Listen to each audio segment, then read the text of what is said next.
Smart তথ্য YouTube চ্যানেলের নতুন একটি ভিডিওতে আপনাদের সকলকে জানাই স্বাগত। ৩রা মে ২০২৫-এ প্রকাশিত হওয়া কর্মসংস্থান পেপারের মাধ্যমে কেন্দ্র এবং রাজ্য সরকার যে সমস্ত লেটেস্ট চাকরি সংক্রান্ত আপডেটগুলো রয়েছে, সমস্ত আপডেটগুলো ডিটেলসে আজকের ভিডিওতে আমরা দেখে নেব। এছাড়া আপনারা যদি অনলাইনে কর্মসংস্থান পেপারটি দেখে নিতে চান, এই অফিসিয়াল ওয়েবসাইটে ভিজিট করে আপনারা সরাসরি কর্মসংস্থান পেপারটি দেখে নিতে পারবেন। কর্মসংস্থান পেপারের ভিতরের পাতায় দেওয়া রয়েছে কিছু গুরুত্বপূর্ণ আপডেট।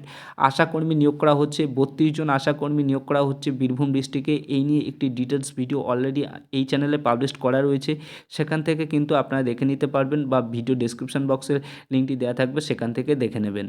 এছাড়া বার্নপুর হাসপাতালে 14 জন চাকরি সংক্রান্ত ডিটেলস দেওয়া রয়েছে। এছাড়া অল্প পুঁজিতে জীবাণুনাশক ফ্লোর ক্লিয়ার তৈরির ব্যবসা সংক্রান্ত ডিটেলস দেওয়া রয়েছে। এছাড়া রেলের অ্যাসিস্ট্যান্ট লোকো পাইলট পদের পরীক্ষা সম্ভাব্য একটি প্রশ্ন সেট কিন্তু দেওয়া রয়েছে ভিতরের পাতায়।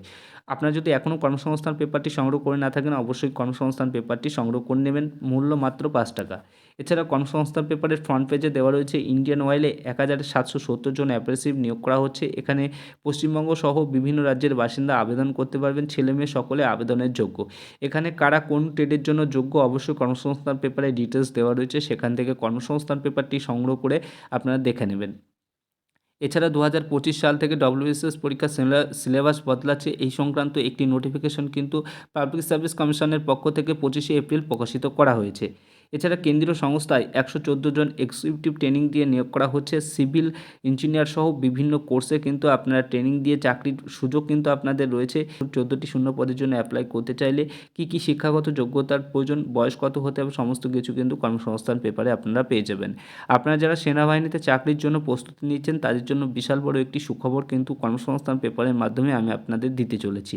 প্রতিরক্ষা বিভাগের 4 লাখ শূন্য পদ কিন্তু ফাঁকা রয়েছে। অগ্নিবীর সহ আধা সামরিক বাহিনীতে শীঘ্রই নিয়োগের বিজ্ঞপ্তি কিন্তু আপনাদের আসতে চলেছেন। আপনাদের মনে করিয়ে দিই, কাশ্মীরের পেহেলগাঁও জঙ্গি হামলা সাধারণ পর্যটকের উপর নৃশংস গুলি চালানোর ঘটনায় সারা বিশ্বে নিন্দার ঝড় উঠেছে। সাধারণ মানুষ থেকে সরাসরি সরকারি মহলের কাছে একটাই প্রশ্ন, আদৌ দেশ সুরক্ষিত তো? এখানে দেশের সামরিক বাহিনীতে শূন্যপদ রয়েছে 2 লাখেরও বেশি শূন্যপদ কিন্তু রয়েছে। সংসদীয় স্থায়ী কমিটির রিপোর্ট থেকে আরটিআইয়ের জবাবে এই তথ্য পাওয়া গেছে। 2022 সাল থেকে অগ্নিবীর প্রকল্পের মাধ্যমে নিয়োগের অগ্রাধিকার দেওয়া হলেও স্থায়ী নিয়োগের অনেক কমেছে। প্রতিরক্ষা মন্ত্রক সূত্রের খবর, সেনাবাহিনীতে কর্মীর সংখ্যা 12,48,000, শূন্যপদ আছে 1 লাখেরও বেশি। জুনিয়র কমিশনড অফিসার এবং নন কমিশনড অফিসার মিলিয়ে 92,410টি শূন্যপদ রয়েছে। এছাড়া অফিসার ক্যাডারে 50,000, অনুমোদিত পদের মধ্যে 42,000 কর্মী আছেন। এছাড়া অন্যদিকে ডিফেন্স সিভিলিয়ানের মোট পদের সংখ্যা 5,77,239 জন, কর্মী আছেন 3,33,650 জন। এছাড়া স্বরাষ্ট্র মন্ত্রকের শূন্যপদের সংখ্যা প্রায় 1.5 লাখেরও কাছাকাছি। কেন্দ্রীয় সরকারের প্রতিরক্ষা সংস্থার সূত্রের খবর, কাশ্মীরের পেহেলগাঁও ঘটনার পরিপ্রেক্ষিতে আধা সামরিক বাহিনীতে স্থায়ী পদে নিয়োগের জন্য শূন্যপদ বেড়েছে। খুব শীঘ্রই অগ্নিবীর প্রকল্পের মাধ্যমে ও 3 বাহিনীতে কয়েক হাজার শূন্যপদে কিন্তু নিয়োগ হতে চলেছে। আপনারা জানেন, কিছুদিন আগে সুপ্রিম কোর্টের রায়ে নবম থেকে দ্বাদশ শ্রেণী পর্যন্ত শিক্ষক এবং শিক্ষিকা এবং গ্রুপ সি গ্রুপ ডি সহ সব পদ মিলিয়ে প্রায় 25,752 জনের চাকরি বাতিল হয়েছে। এই নিয়ে একটি গুরুত্বপূর্ণ আপডেট কিন্তু রয়েছে। 15,403 জন যোগ্য শিক্ষকের মাইনে পাবেন এবং 6,023 জন অশিক্ষক কর্মী ভাতা পাবেন, এমনটি কিন্তু মাননীয় মুখ্যমন্ত্রী ঘোষণা করেছেন। কিছুদিন আগেই আপনারা বিভিন্ন সোশ্যাল মাধ্যমে কিন্তু দেখে নিয়েছেন।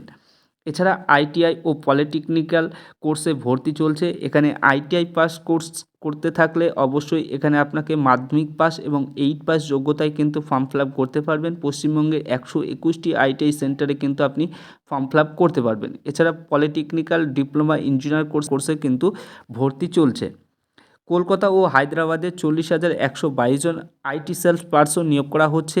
এখানে দেশের প্রথম সারির আইটি সফটওয়্যার কোম্পানিতে কিন্তু এই নিয়োগটি করা হচ্ছে। এছাড়া কনস্টেবল জিডি পদে শূন্যপদ বেড়ে 53,690টি হয়েছে।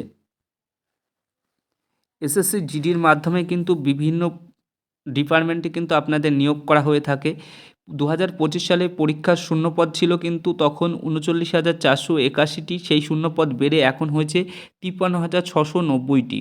এবং 3রা মে কর্মসংস্থান পেপারের মাধ্যমে যে সমস্ত লেটেস্ট চাকরি সংক্রান্ত আপডেটগুলো ছিল, সমস্ত আপডেটগুলো নিয়ে আমি আজকের ভিডিওতে ডিটেলসে আপনাদের সঙ্গে আলোচনা করলাম। ভিডিওটি যদি ভালো লেগে থাকে লাইক করবেন, বন্ধুদের কাছে এই ভিডিওটি প্রচুর শেয়ার করে দেবেন।